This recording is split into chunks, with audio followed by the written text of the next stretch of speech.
Let's talk about the biggest prospects who were dealt at the trade deadline up next on Fantasy Baseball Today in 5.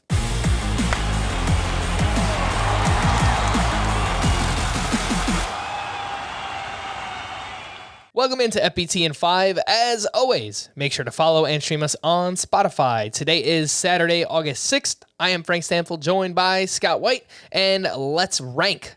Well, I didn't rank these. Scott ranked them, but I will reveal his ranking of the top 5 prospects who were dealt at the trade deadline. CJ Abrams, the shortstop now with the Washington Nationals. Robert Hassel, now an outfielder with the Washington Nationals. Noelvi Marte, shortstop with the Reds. James Wood, outfielder with the Nationals. Edwin Arroyo, shortstop with the Reds. Scott, there's a lot of Nationals and a lot of Reds on this list. Well, yeah, what's interesting, and I'm just noticing this now with you reading off those names, is that the top 5 prospects dealt at the deadline were involved in 2 different deals. 3 going to the Nationals in the Juan Soto deal, and 2 going to the Reds in the Luis Castillo deal.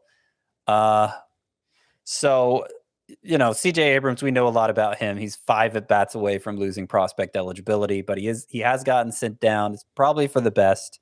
It's clearly rushed in San Diego. He needs to improve his approach. He's still underdeveloped physically, I would say, but the upside remains very high. His hit tool and speed tool, both at the top of the scales. Robert Hassel, the number 2 prospect here, is already a consensus top 25 guy, very safe hitter profile, and somebody who stands to play center field, which also makes him safe. Still developing power. It's not totally clear that's going to be a big part of his game, but he'll hit for average. He'll steal some bases, and he may turn into a good power source too. The 2 shortstops who went from the Mariners to the Reds, Noelvi Marte and Edwin Arroyo. Marte is kind of a stock down guy. He's where Arroyo was a couple years ago, the teenage phenom who they're expecting to rise the ranks quickly. Marte has, he's kind of had some conditioning issues. It's pretty clear now he's not going to stay at shortstop, and he was struggling in every facet of the game early this year. The bat came around in July, and I still think he's going to turn into a regular player for the Reds, a good source of offense, but it won't be at shortstop in all likelihood. Edwin Arroyo, much better defender, likely to stick at shortstop. Very young, still low down in the minors, but is surprised with the offense this year, and that, of course, gives him a bright future potentially. And then the final one to talk about here, James Wood. He might be my favorite of this group.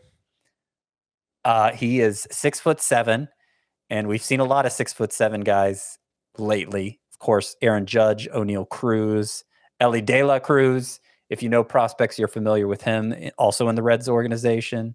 Well, Wood's in the national organization, but Ellie De La Cruz is in the Reds. What do those 3 have in common? Big power. Wood is able to leverage his big size for big power as well, except the big difference for him is he's made a lot of contact. Now, he's only in low A ball. The pitching isn't great down there, and maybe they find holes to exploit as he moves up the ladder. But I think the upside is very high for James Wood, and I think he'd probably be a consensus top 50 guy if we're re-ranking a top 100 right now.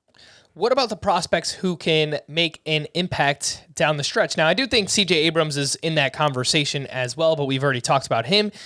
A few pitchers here. Ken Waldichuk and JP Sears going over to the Oakland A's in the Frankie Montas trade. And then a few infielders. Enmanuel Valdez, he goes to the Red Sox. And Spencer Steer goes over to the Cincinnati Reds. So I do think we see Ken Waldichuk soon. He's already 24. He's been dominating between AA and AAA this year. Last 2 years, 13.5 K per 9 for Waldichuk. He doesn't earn especially high marks as a prospect because there's this feeling it's more about deception than stuff for him. But the stuff has been ticking up, and I think he's starting to get a little more love from the evaluators. He's kind of the oddball sort of prospect that the Athletics gravitate toward. And they have holes in their rotation, so I think he'll be up soon. You mentioned JP Sears, who also came over in that same deal for Frankie Montas. Good minor league numbers. I don't think he has nearly as much upside. I think he's probably going to profile as a reliever in the long run, but they might need some innings from him now. Even in the minors, putting up those good numbers. He wasn't pitching all that deep into games. The infielders you mentioned, Spencer Steer has shown good power this year and not a big strikeout rate considering. He kind of reminds me of Jonathan India in that he doesn't have like that big raw power, but his swing is just geared to maximize what he has. And we've seen that play well in Cincinnati, a small park, the best park for home runs, in fact. I'm not sure there's much incentive for the Reds to call him up down the stretch, but I guess it's possible we could see Spencer Steer. I think it's more likely Enmanuel Valdez comes up for the Red Sox. He has mostly played second. Obviously, Trevor Story is out with an injury right now. His numbers between Double and Triple A have just been ridiculous this year. But he's sort of an oddball prospect, like I was saying for Waldichuk. Valdez only 5'9", producing big power in spite of it, and doesn't like I say he's been playing mostly second base. He doesn't really have a position. He's not that good anywhere, and that's always makes for a difficult path for a prospect. But I think the bat is so good that the Red Sox are going to have to give him a chance sooner than later. You know who we used to say that about, Scott? Good bat. Don't know where he's going to play.